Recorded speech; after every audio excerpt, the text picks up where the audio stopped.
आखिर ऐसा क्या हुआ कि भगवान कृष्ण ने एक गरीब ब्राह्मण के पैर धोए? एक छोटा सा गांव था जहां सुदामा अपने परिवार के साथ रहते थे।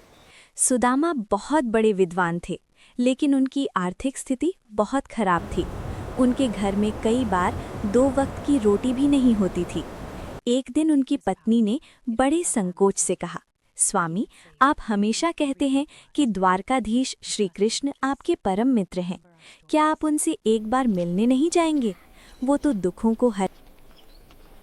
सुदामा नंगे पैर फटे कपड़ों में द्वारका पहुंच गए। महल के द्वार पर खड़े होकर उन्होंने द्वारपाल से कहा, भैया, अंदर जाकर कहो कि उनका मित्र सुदामा आया है। द्वारपाल को उनकी हालत देखकर हंसी आई, लेकिन जब उसने अंदर जाकर कृष्ण को ये बताया तो प्रभु सुदामा नाम सुनते ही नंगे पैर दौड़ते हुए बाहर आ गए।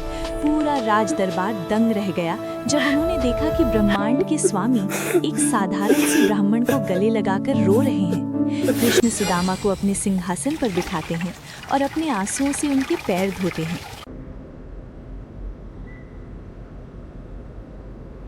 बातचीत के दौरान कृष्ण ने शरारत से पूछा, सखा, भाभी ने मेरे लिए क्या भेजा है? तुम कुछ छुपा क्यों रहे हो? सुदामा शर्म के मारे वो छोटी सी पोटली अपनी बगल में दबा रहे थे। उन्हें लगा कि इतने बड़े राजा को मैं ये कच्चे चावल कैसे दूं? लेकिन अंतर्यामी कृष्ण ने वो पोटली छीन ली। पोटली खोलते ही कृष्ण बोले, वाह सखा, ये तो मेरा सबसे प्रिय भोजन है।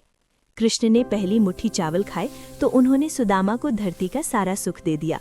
जब दूसरी मुट्ठी खाई तो सुदामा को स्वर्गलोक की संपत्ति सौंप दी। जैसे ही वो तीसरी मुट्ठी खाने वाले थे, रुक्मिणी माता ने उनका हाथ पकड़ लिया और मुस्कुराते हुए कहा, प्रभु, सारा वैभव आज ही दे देंगे क्या? कुछ हमारे लिए भी तो छोड़िए। इसका अर्थ था कि 2 मुट्ठी में ही सुदामा का भाग्य बदल चुका था। सुदामा बिना कुछ मांगे वापस अपने गांव लौटे। रास्ते भर वो यही सोच रहे थे कि कृष्ण ने उन्हें कुछ दिया क्यों नहीं। लेकिन जब वो गांव पहुंचे तो वहां उनकी टूटी झोपड़ी की जगह एक भव्य महल खड़ा था।